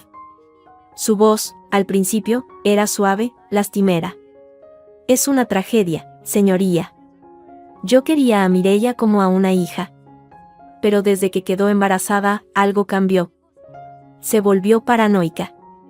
Creía que nosotros, su familia, queríamos hacerle daño. Gritaba, lanzaba objetos. Una vez, me amenazó con un cuchillo de cocina. Fue aterrador. Yo no moví un músculo. Isabel escribía. El colmo, prosiguió Carmen, llevándose un pañuelo inexistente a los ojos secos, fue cuando, en un arranque de celos infundados, abandonó el coche en medio de un viaje familiar. Nos obligó a dejarla en una gasolinera. Luego, se encerró en casa de un vecino, un hombre soltero, y se negó a volver. Como madre, comprendo su inestabilidad. Pero como abuela, temo por mi nieto. ¿Qué clase de madre puede ser? Publica infamias en internet, miente descaradamente, necesita ayuda, señoría. No castigo. Gracias, doña Carmen, dijo su abogado, satisfecho. Señoría, esta es la realidad. Un hombre de intachable reputación, acosado por una esposa mentalmente enferma que, en su delirio, ha montado una campaña de desprestigio. Pedimos la custodia provisional para el padre, y que se obligue a la madre a seguir un tratamiento psiquiátrico residente, por su bien y el del menor. El juez me miró, con una expresión impasible. Señora Valero. Su abogada tiene la palabra. Isabel se levantó. No fue hacia el estrado. Se quedó junto a nuestra mesa. Su voz era clara, metálica, y llenaba la sala sin necesidad de alzarla. Señoría, lo que acabamos de oír no es una declaración. Es un guión. Un guión perverso escrito por la señora Rovira y su hijo para despojar a mi cliente, primero de su hogar, luego de su dinero, luego de su salud mental y finalmente, de su hijo. Pero hoy no representarán el final de ese guión. Hoy lo van a ver hecho añicos. Con su permiso. El juez asintió, ligeramente intrigado. En lugar de contradecir punto por punto la fantasía de la señora Rovira, voy a presentar hechos. Pruebas. Comenzaré por la primera, el abandono. Isabel pulsó un botón en su portátil, conectado a una pantalla. Esta es una grabación de audio, obtenida legalmente, de una conversación en el domicilio del vecino que menciona la testigo. La voz es de mi cliente, Mireia Valero, y de su marido, Álvaro Rovira, el día en que él quebrantó la orden de alejamiento para amenazarla. La voz de Álvaro, distorsionada por el odio, llenó la sala. ¿Te vas a callar o te juro que? ¿Qué, Álvaro? Tienes un hijo mío dentro. Nunca te librarás de mí. Voy a luchar por la custodia. Y voy a demostrar que eres una madre inestable, una mentirosa, una histérica. Te voy a quitar a ese niño. Un murmullo recorrió la sala. El rostro de Álvaro estaba lívido. El de su abogado, consternado. Carmen se había puesto rígida. Esto no es el discurso de un hombre preocupado por la salud mental de su esposa, sentenció Isabel. Es la amenaza de un maltratador psicológico. Grabada. Y autenticada. Pasó a la prueba 2, la supuesta enfermedad mental. Llamó a declarar. No era un psiquiatra. Era la doctora Laura Mir, la psiquiatra que me atendió en el Hospital Clinic. Joven, con bata blanca sobre su ropa de calle. Doctora Mir, usted trató a la señora Valero durante su ingreso. ¿Cuál fue su diagnóstico? Estrés postraumático agudo y un episodio depresivo reactivo, dijo la doctora con voz firme. Derivado de una situación de abandono, acoso y amenazas. No observé en ningún momento síntomas psicóticos, ni de trastorno límite. Su cognición era lúcida, aunque con una angustia comprensible. Firmé su alta porque no cumplía criterios de ingreso. Solo necesitaba seguridad y apoyo. ¿Y este informe? Isabel le mostró una copia del informe falso. La doctora lo miró con desprecio. Es una falsificación burda. La firma no es de ningún colega conocido. La terminología es exagerada y anticuada. Además, la clínica que aparece en el membrete cerró hace 3 años. Cualquier perito lo puede certificar. Gracias, doctora. Isabel se volvió hacia el juez.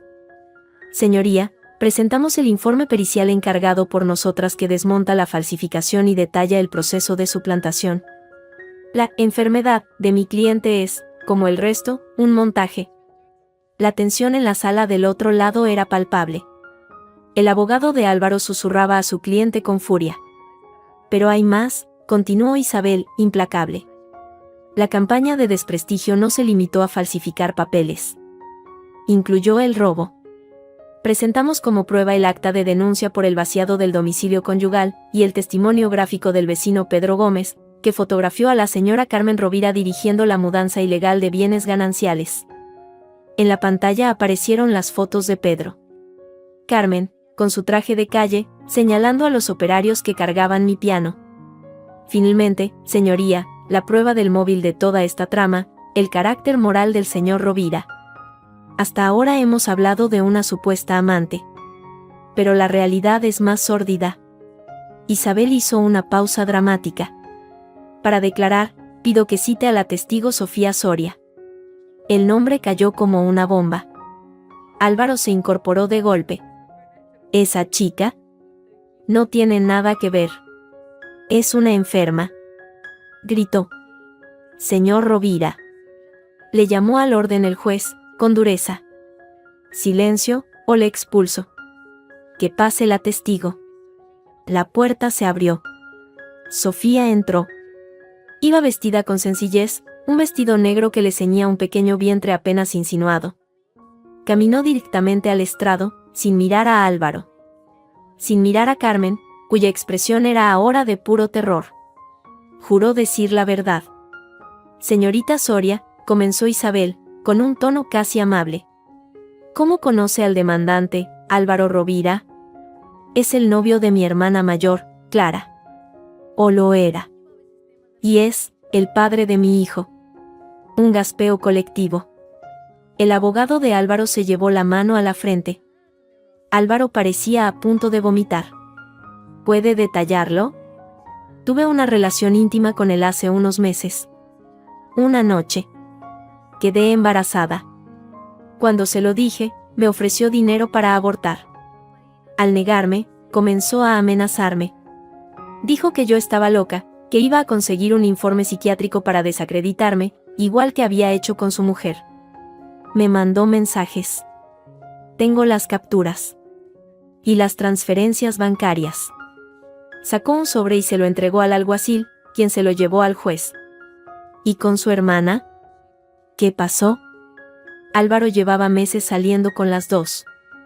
A Clara le decía que iba a dejar a su mujer por ella. A mí, bueno, ya lo he dicho. Y cuando Mireia, su esposa, empezó a defenderse, él usó a mi hermana y a mí como armas. Hizo que nos enfrentáramos, literalmente, en público. Tengo una grabación de cuando su madre, la señora Carmen, agredió a mi hermana en un café, después de que yo le preguntara por el piso que Álvaro le había comprado a Clara con el dinero de su matrimonio. Isabel proyectó en la pantalla las capturas de los mensajes de Álvaro a Sofía: destruiré tu reputación, nadie te creerá, ya lo he hecho antes. Luego, un fragmento de la pelea en el café, con los gritos de Carmen. El espectáculo era dantesco. La fachada de hombre de familia acosado por una loca se hacía trizas ante cada prueba, mostrando la realidad: un estafador, un mentiroso, un abusador que jugaba con la vida de 3 mujeres. Su señoría, concluyó Isabel, mientras Sofía bajaba del estrado, pálida pero serena. Esto no es una disputa por custodia. Esto es un patrón criminal de maltrato psicológico, falsificación, apropiación indebida y manipulación. Pedimos la custodia provisional exclusiva para la madre, el mantenimiento de la orden de alejamiento ampliada a la familia política, la restitución integral de todos los bienes, y que se fije una pensión de alimentos provisional acorde con los ingresos que el señor Rovira ha estado ocultando en Andorra. El bien del menor exige estar con la progenitora, que es la única parte sana, lúcida y víctima de esta trama. El abogado de Álvaro intentó replicar, balbuceando algo sobre campañas de difamación y testimonios de mujeres despechadas, pero su voz sonaba hueca, perdida. El juez lo miró por encima de las gafas. Las pruebas presentadas por la representación de la demandante son, cuando menos, demoledoras y coherentes. Las acusaciones de la demanda parecen encontrar un fundamento sólido. En cuanto a la custodia provisional del nasciturus, prima el interés superior del menor, que en este caso pasa por la estabilidad y la protección de la madre, ante las graves conductas del padre que aquí se han acreditado. Por tanto, acordamos, custodia provisional exclusiva para la madre. Orden de alejamiento del padre y de la abuela paterna a una distancia de 1000 metros. Restitución en 72 horas de todos los bienes muebles sustraídos. Auditoría financiera urgente de todos los activos comunes y personales del señor Rovira. Y fijación de una pensión alimenticia provisional que asciende a, mencionó una cifra que hizo que Álvaro diera un respingo. El martillazo del juez sonó como un disparo. Era el sonido de mi libertad. De mi victoria. La primera, y crucial. Al salir de la sala, el pasillo era un caos. Periodistas se abalanzaron, pero los alguaciles nos abrieron paso. Isabel me rodeaba con su brazo. Detrás, oía la voz de Carmen, estridente, gritándole a su abogado, esto es una injusticia. Esa zorra les ha pagado a todos. Y la voz de Álvaro, rota, desesperada, Mireia. Mireia, por favor, podemos hablar. No me volví. Ni una vez. Caminé por el pasillo largo y oscuro, hacia la luz de la puerta principal. Sofía nos esperaba allí, temblando. La abracé, brevemente. Gracias, le dije al oído. Gracias a ti, susurró ella. Por fin puedo respirar. Isabel nos guió hacia su coche. Al arrancar, miré por la ventana trasera. Vi a Álvaro salir a los escalones del juzgado, rodeado de periodistas que le gritaban preguntas. Se cubría la cara con las manos. Más atrás, Carmen intentaba abrirse paso a empujones, su máscara de elegancia hecha añicos, gritando improperios a la cámara de un teléfono. Ya no eran mi marido y mi suegra. Eran dos fantasmas de mi pasado. Y acababan de perder, para siempre, el poder de asustarme. ¿A dónde?, preguntó Isabel, mientras nos alejábamos del escándalo. A casa, dije, y por primera vez en mucho tiempo, la palabra sonó a refugio, no a trampa. A la casa de Pedro. A mi nueva vida, que por fin, y contra todo pronóstico, comenzaba. La victoria en el juzgado tenía sabor a ceniza. Un cansancio profundo, de huesos, se apoderó de mí en el coche de Isabel. No era felicidad. Era alivio. Un alivio agotador. ¿Todo bien?, preguntó Isabel, mirándome de reojo mientras conducía hacia el piso de Pedro. Sí. Solo, cansada. Es normal. Tu cuerpo ha estado en guerra. Ahora toca recuperar. Y prepararse. Esto solo ha sido la batalla de las medidas provisionales. La guerra del divorcio y la custodia total será más larga. Pero con lo de hoy, tienen las de perder. Asentí. Miré por la ventana. Barcelona pasaba, indiferente a mi pequeño drama legal. En el portal de Pedro, los periodistas acampaban. Isabel frenó a cierta distancia. No puedes entrar por ahí. Llama a Pedro. Que baje por el garaje. Pedro nos estaba esperando. Había preparado comida. Pero en cuanto me vio, su expresión de alegría se transformó en preocupación. Mireia, estás blanca como la pared. Es el cansancio, repetí, pero al levantarme del asiento, una punzada aguda, baja, en el vientre, me hizo contener el aliento. Fue rápida. Como un calambre. Le quité importancia. Eran los nervios. La noche fue inquieta. Las punzadas volvieron, de forma irregular, como pequeños recordatorios siniestros. A las 3 de la madrugada, me desperté con una contracción real. Dura, larga, que me dobló por la mitad en la cama. Toqué mi vientre. Estaba duro como una piedra. Respiré, como me habían enseñado en las clases. Pasó. No, pensé, aterrada. Todavía no. Faltan 2 meses. Pero mi cuerpo no me escuchó. A las 5, el romperse de aguas, caliente e inconfundible, empapó las sábanas. Un grito se me escapó. Esta vez, fue de puro pánico. Pedro estaba en la puerta en segundos, encendió la luz y lo vio todo. Su rostro se descompuso. «Llama a una ambulancia», grité, otra contracción arqueándome sobre la cama. Él ya tenía el teléfono en la mano. Su voz era sorprendentemente calmada al dar la dirección, pero sus manos temblaban. Mientras esperábamos, me ayudó a cambiarme, a envolverme en una toalla. Sus movimientos eran prácticos, suaves. «Todo va a ir bien», murmuraba, una y otra vez, como un mantra. «Todo va a ir bien». La ambulancia llegó rápido. El trayecto fue un borrón de luces, de voces calmadas que me hacían preguntas, de dolor que se intensificaba, acortándose los intervalos. Parto prematuro. Tóquense. 32 semanas. Las palabras flotaban sobre mí. En el Hospital San Joan de Déu, todo fue velocidad. Una comadrona con cara de ángel y manos firmes me examinó. «El cuello está muy dilatado.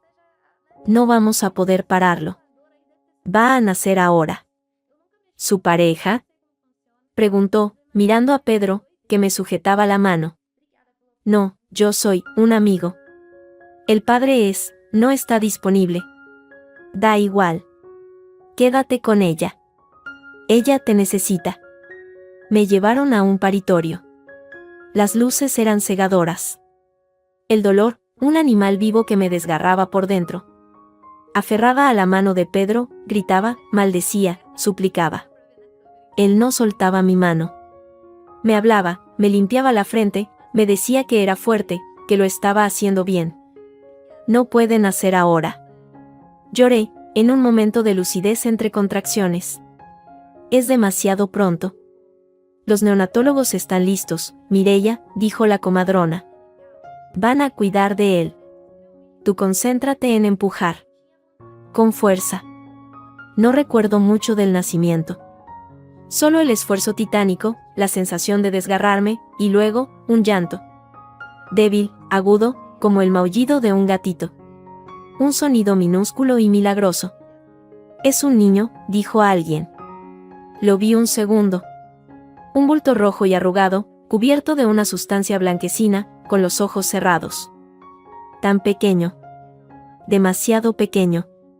Un neonatólogo se lo llevó inmediatamente, corriendo, hacia una incubadora que esperaba.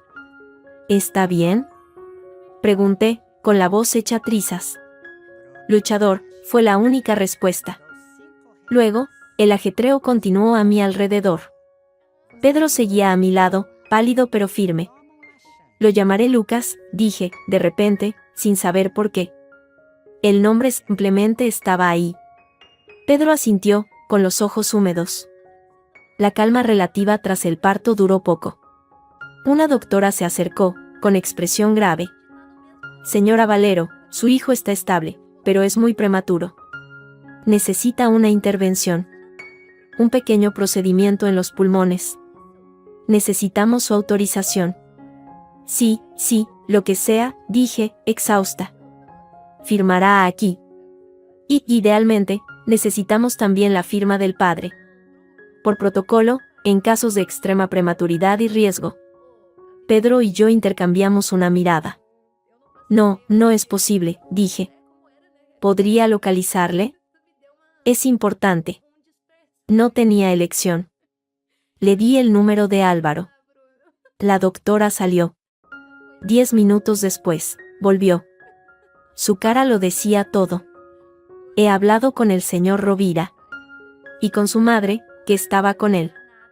Se han negado a dar su autorización. Dicen que dudan de la paternidad, dados los antecedentes de conducta de la madre, y que exigen pruebas de ADN primero. Que sin eso, no firman nada». El frío que me invadió no era el del posparto. Era el de la maldad absoluta. Mi hijo, su hijo, luchando por su vida, y ellos usaban eso como arma. Como última y vil venganza. Pedro se puso de pie, con los puños apretados. Esto es asesinato. Llame a la policía. No es ilegal, dijo la doctora, con voz compungida. Es una canallada, pero no ilegal. La madre es suficiente si está consciente. Pero con su estado de agotamiento y la medicación, el comité de ética preferiría las 2 firmas. Intentaremos localizar a otro familiar. No tengo a nadie, susurré. Mi familia estaba lejos, en el sur. No llegarían a tiempo. Pedro se inclinó hacia mí. Sus ojos, siempre tan tranquilos, ardían de una determinación feroz. Firma tú, Mireia. Tú eres su madre. Tú tienes la custodia provisional. Tú decides. Y si alguien pone un pero, que hable conmigo. Y con mi abogado. Su certeza me dio fuerza. Asentí, con lágrimas de rabia corriéndome por la cara. Firmé el consentimiento con una mano temblorosa. Firmé por mi hijo. Contra ellos. Háganlo, dije a la doctora. Salven a mi hijo. Las horas que siguieron fueron las más largas de mi vida. Postrada en la cama de la habitación, con suero y dolor, no podía ir a la UCI neonatal. Pedro iba y venía, trayendo noticias. Es pequeño, pero fuerte. Le han puesto un tubo para ayudarle a respirar. Los médicos dicen que las posibilidades son buenas. Lucha, Mireia. Él está luchando. A la mañana siguiente, Isabel irrumpió en la habitación como un ciclón. Traía un ramo de flores y una carpeta llena de papeles. Me han contado lo de la negativa a firmar. He estado toda la noche con un juez de guardia. Esto, dijo, dejando caer una copia sellada sobre mi cama, es una orden judicial. Te otorga la autoridad parental exclusiva y de urgencia sobre Lucas, suspendiendo los derechos de Álvaro Rovira hasta nueva orden, basándose en conducta negligente y maliciosa que pone en peligro la vida del menor. Ahora, legalmente, él no pinta nada. Y esto, añadió, con una sonrisa de loba, es la denuncia por abandono de familia en situación de grave riesgo. Se la han notificado esta mañana. En su nueva oficina. Porque le han desalojado de la antigua. Miré los papeles. Eran solo tinta y sellos. Pero eran mi espada y mi escudo. Gracias, Isabel. No me des las gracias. Es mi trabajo. Y mi placer. Se sentó. ¿Y tú? ¿Cómo estás? Rota. Y más enfadada que nunca. Miré por la ventana, hacia donde suponía que estaba la UCI. No puedo quedarme aquí, Isabel. En Barcelona. Donde cada calle me recuerda a ellos. Donde pueden intentar algo. Ella asintió, comprensiva. Es comprensible. ¿A dónde quieres ir? Lejos. Madrid, quizá. Empezar de cero. Donde Lucas pueda crecer sin esta sombra. Es una decisión muy grande. Y muy reciente. La he tomado. En el momento en que usaron la vida de mi hijo para hacerme daño. Esta ciudad ya no es mi hogar. La decisión, nacida en la oscuridad de la rabia y el miedo, se solidificaba dentro de mí, clara y fría. En cuanto Lucas pueda viajar, nos vamos. Pedro, que había estado callado en un rincón, se aclaró la garganta. Yo, puedo ayudar. Tengo contactos en Madrid. Puedo buscaros un piso. Seguro. Discreto. Lo miré. Este hombre, casi un extraño hace unas semanas, se había convertido en mi único pilote. En la única persona decente en todo este infierno. No puedes dejar tu vida aquí, Pedro. Mi vida es aburrida. Y esto, hizo un gesto vago, esto me hace sentir útil. Déjame ayudar. Hasta que os instaléis. Luego, ya veremos. Isabel nos observaba, calculando. Es una buena idea. Un cambio de aires. Y legalmente, con la custodia, puedes irte donde quieras. Solo infórmame. Yo llevaré el caso desde aquí. Y te aseguro que le sacaré hasta el último céntimo. Para el futuro de Lucas. Asintió. El plan tomaba forma. Un plan de huida. pero también de renacimiento. Una semana después, pude por fin entrar en la UCI neonatal. Lucas estaba en su incubadora, un pequeño guerrero lleno de cables y tubos. Pero respiraba por sí mismo. Me dejaron meter la mano, tocar su espalda, diminuta, que subía y bajaba con un ritmo valiente. «Hola, Lucas», susurré. «Soy tu mamá. Y nos vamos a ir de aquí.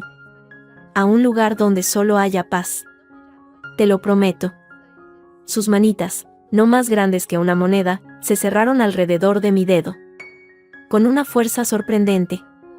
En ese instante, todo el odio, todo el miedo, todo el cansancio, se transformó en una certeza feroz y protectora. Había ganado la batalla legal. Había ganado la batalla por su vida. Y ahora ganaría la batalla por nuestro futuro. Lejos de los Rovira. Lejos de Barcelona. Miré a través del cristal de la incubadora. Pedro me esperaba fuera, sonriendo con timidez. Allí estaban. Mi nuevo mundo. Mi hijo y el hombre que, sin pedir nada, me había tendido la mano cuando todo se desmoronaba. Barcelona, con sus luces y sus sombras, podía quedarse con sus fantasmas. Yo me llevaba lo único importante. Y empezaba de cero. 2 años no son nada. Y lo son todo.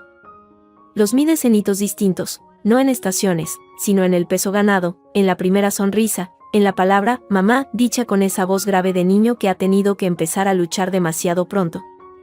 Lucas cumplió 2 años en una terraza de Madrid, rodeado de globos y de unas pocas personas nuevas, buenas. No hubo abuelos paternos. Nunca lo sabría. Mi bufete, Valero Asociados, ocupaba un local luminoso en el barrio de Chamberí. No era grande, pero la placa de latón en la puerta pesaba más que cualquier premio. Especializado en derecho de familia y violencia de género. Mi historia, anónima pero reconocible entre quienes la necesitaban, era mi mejor tarjeta de presentación. Las clientes llegaban con miedo en los ojos y salían, no siempre felices, pero más firmes. Les daba armas. Las mismas que yo había tenido que aprender a usar. Isabel, desde Barcelona, seguía siendo mi socia y mi amiga. Habíamos ganado el divorcio definitivo. La sentencia fue un terremoto, la casa de Barcelona era mía, libre de cargas. Una indemnización por daños morales que hizo que Álvaro tuviera que vender hasta el reloj. La custodia total e intransferible de Lucas. Y una pensión de alimentos que llegaba puntual cada mes. No por el dinero. Por el principio. Pedro había cumplido su palabra. Nos ayudó a instalarnos. Encontró este piso, cerca del Retiro, con una habitación que daba al sol para Lucas. Y, al cabo de 6 meses, cuando todo estuvo ordenado, dijo que volvía a Barcelona. Mi vida está allí, dijo, con una sonrisa triste. Yo asentí, con un nudo en la garganta que no supe nombrar. Pero no se fue. Se quedó. Trabajaba a distancia, sus planos de arquitectura se esparcían por mi salón. Se convirtió en Tito Pedro, para Lucas. En mi ancla en los días en que el pasado venía a visitarme en forma de pesadillas. Una tarde de otoño, con Lucas durmiendo la ciña, el intercomunicador del bufete sonó. Era mi recepcionista, Elena. «Hay un hombre aquí, señora Valero. Pregunta por usted. No tiene cita. Dice que es de Barcelona. Se llama Julio». Julio. Mi detective. Un escalofrío, no de miedo, sino de anticipación, me recorrió la espalda. «Hazle pasar». Julio entró, más canoso, pero con la misma mirada aguda. Nos abrazamos, brevemente. «Mireia. Estás radiante. El aire de Madrid. O la venganza satisfecha. ¿A qué debo el honor? A que me pagaste hasta el último céntimo. Y a que tengo noticias. De Barcelona. Pensé que te gustaría oírlas de mi boca, no de un periódico». Se sentó. Le serví un café. Él sacó su tableta, pero no la encendió. Solo habló. La empresa, Rovira e Hijos. Quiebra técnica. El padre de Álvaro, Federico Soria, se desvinculó por completo después del juicio. Los clientes hicieron lo mismo. La mala prensa es como el ácido. Álvaro intentó recomponer algo, una consultoría, pero su nombre es veneno en el sector. Lo último que supe es que trabaja como comercial para una empresa de muebles de oficina. Vive en un piso de alquiler en la periferia. Uno cutre, según mis fuentes. Asentí. No sentí alegría. Solo una justicia lejana, fría. Y Carmen, continuó Julio. Esto es más poético. Hace 3 meses, sufrió un ictus. Un derrame cerebral. Levemente, pero le afectó al habla y a la movilidad del lado derecho. Está en una residencia de tercera categoría. Álvaro la visita poco, según me dijo una cuidadora a la que soborné. Parece amargada. Gesticula y suelta improperios, pero ya no se le entiende bien. La ira, dicen, es mala para la atención. Carmen, la mujer que quiso controlarlo todo, prisionera de un cuerpo que no la obedece.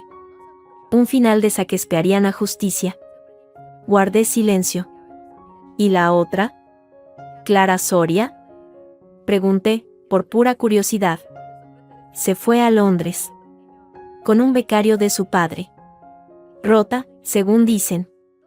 Pero viva. La hermana pequeña, Sofía, vive en Valencia. Tiene un niño. Trabaja de diseñadora gráfica. Le va bien. Manda saludos, por cierto. Discretos. Sonreí. Sofía, mi inesperada aliada. Había salido adelante. Me alegraba. Gracias, Julio. Por todo. Por venir. Era deuda. Y me alegro de verte así. En paz. Esa noche, con Lucas en la cama, se lo conté a Pedro. Estábamos en el sofá, con una copa de vino. Él escuchó, serio. ¿Y tú? ¿Estás en paz? Preguntó, al final. Reflexioné. Miré a mi alrededor. La estantería llena de libros de derecho y juguetes. El sonido de la respiración tranquila de Lucas en el monitor. A este hombre, quieto y sólido a mi lado. Sí, dije, y era verdad. El odio se quemó solo. Quedan las cenizas, pero no queman. Solo soy yo. Mireia. La madre de Lucas. La abogada. Pedro dejó su copa en la mesa. Respiró hondo, como si se preparara para saltar desde un acantilado. Mireia, llevamos 2 años viviendo esto. Esto que no tiene nombre. Yo no soy Lucas, pero estoy aquí. Tú no me has echado. Yo no me he ido. Y ya no quiero ser solo el Tito Pedro. O el amigo arquitecto. O el vecino que se quedó. El corazón me dio un vuelco. Lento, pesado. ¿Qué quieres ser, Pedro? Pregunté, en un susurro. Él me tomó la mano. Sus dedos, largos, de dibujante, envolvieron los míos. Quiero ser la persona con la que tomas el café por la mañana. La que te preocupa cuando llegas tarde del bufete. La que ayuda a Lucas con los deberes, dentro de unos años. Quiero ser tu pareja. Si tú me quieres. No hubo grandilocuencia. No hubo promesas imposibles. Solo una oferta. Clara. Sólida. Como él. Le miré a los ojos. En ellos no vi la pasión devoradora de Álvaro. Vi calma. Vi lealtad. Vi un hogar. Y después de todo el huracán, eso era lo único que anhelaba. Un puerto. No un rescate. Un compañero de viaje. Yo también te quiero, Pedro, dije, y las palabras salieron fáciles, ligeras, como si hubieran estado esperando. Pero tiene que ser lento. Tengo muchas cicatrices. Yo tengo tiempo, sonrió él, y fue la sonrisa más hermosa y menos dramática que había visto jamás. Todo el tiempo del mundo. Nos besamos. Fue un beso tranquilo. Un comienzo, no un clímax.